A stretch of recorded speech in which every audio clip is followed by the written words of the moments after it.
America चुनावों को लेकर एक बात हमारे लिए समझनी बहुत जरूरी है कि अमेरिका में 50 राज्य हैं। हर राज्य के अपने नियम, कायदे, कानून हैं और जब हम बात करते हैं चुनावों की, मतगणना की, तो इसको लेकर भी विभिन्न राज्यों के अपने अलग अलग नियम हैं। उन्हीं को वो फॉलो करते हैं। कोई विवाद होता है तो वो अदालत के दरवाजे तक पहुंचता ही है और अगर राज्य के स्टेट कोर्ट्स, फेडरल कोर्ट्स अगर उसका हल नहीं कर पाते हैं और सुप्रीम कोर्ट्स भी राज्यों के हल नहीं कर पाती, तब जाके कंट्री के यानी देश के सुप्रीम कोर्ट में उनका हल किया जाता है। हालांकि ऐसे उदाहरण बहुत कम हैं। हाँ, अल गौर बुश के टाइम पर यह हुआ था जब सुप्रीम कोर्ट ने पहली बार इतिहास में इंटरवीन किया था।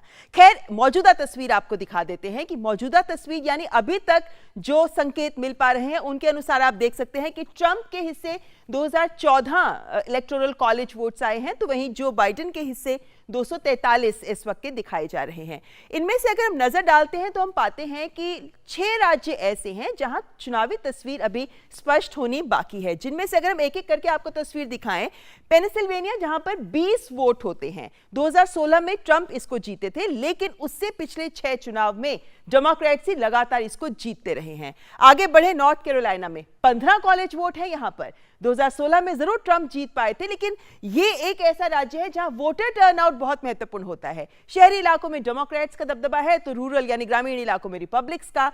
2016 के लिए कहा जाता है कि जो अश्वेत वोटर हैं उन्होंने कम तादाद में वोट किया था, लेकिन इस बार ऐसा नहीं है।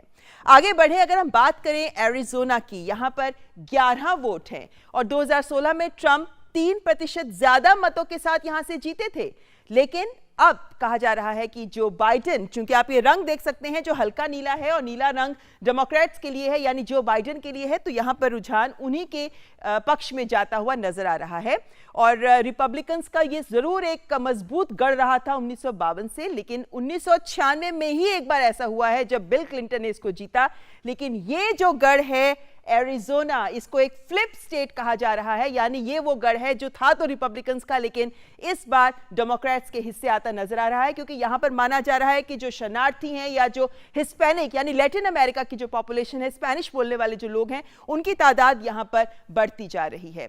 तो पेनिसिल्वेनिया के बारे में हमने आपको बताया। और अगर हम आगे बढ़ें और अगर हम बात करें जॉर्जिया की, आप देख सकते हैं जो गुलाबी रंग है, ये गुलाबी रंग लगातार हमको दिखा रहा है कि ट्रंप के हिस्से में यानी रिपब्लिकन्स के हिस्से में ये स्टेट जाते नजर आ रही हैं। रुझानों के हिसाब से अभी तक स्पष्ट नहीं हुआ है, लेकिन जॉर्जिया को लेकर यहाँ पे लगभग 99% तक का 96% तक की यहाँ पे गणना हो चुकी है और ट्रंप आगे ही दिख रहे हैं यहाँ पे। लेकिन यहाँ पर भी महत्वपूर्ण बात है कि यहाँ पे एशियन अमेरिकन और जो अश्वेत वोटर हैं उनकी तादाद भी यहाँ बढ़ रही है, लेकिन ऐसे कुछ उलट पलट हमको कई राज्यों में देखने को मिल सकते हैं। इनमें से ही ऐसी एक स्टेट है नवाडा, जहाँ के 6 इलेक्टोरल कॉलेज वोट हैं और यहां पर भी 95% से ज्यादा मतों की गिनती हो चुकी है। अभी तक का आंकड़ा यह बता रहा था कि 1% से ज्यादा मत जो हैं वो इनके पक्ष में आते दिख रहे हैं। लेकिन नवाडा के बारे में एक खास बात ये कही जाती है कि यहाँ पे ये रिपब्लिकन्स का गढ़ रहा है, यानी 12 बार जो राष्ट्रपति चुनाव हुए उनमें से 7 बार यहाँ रिपब्लिकन्स ही जीते हैं।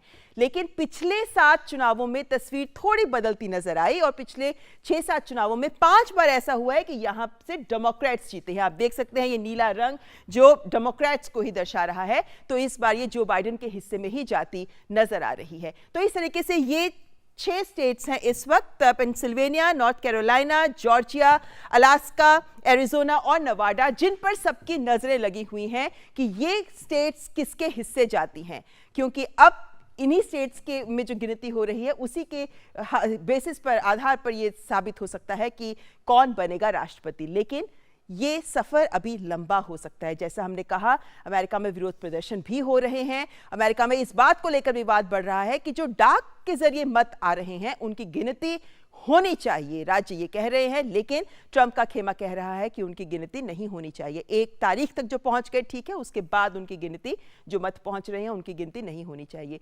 अदालत तक पहुंच रहे हैं खेमे और देखना होगा कि ये आगे क्या रुख लेता है।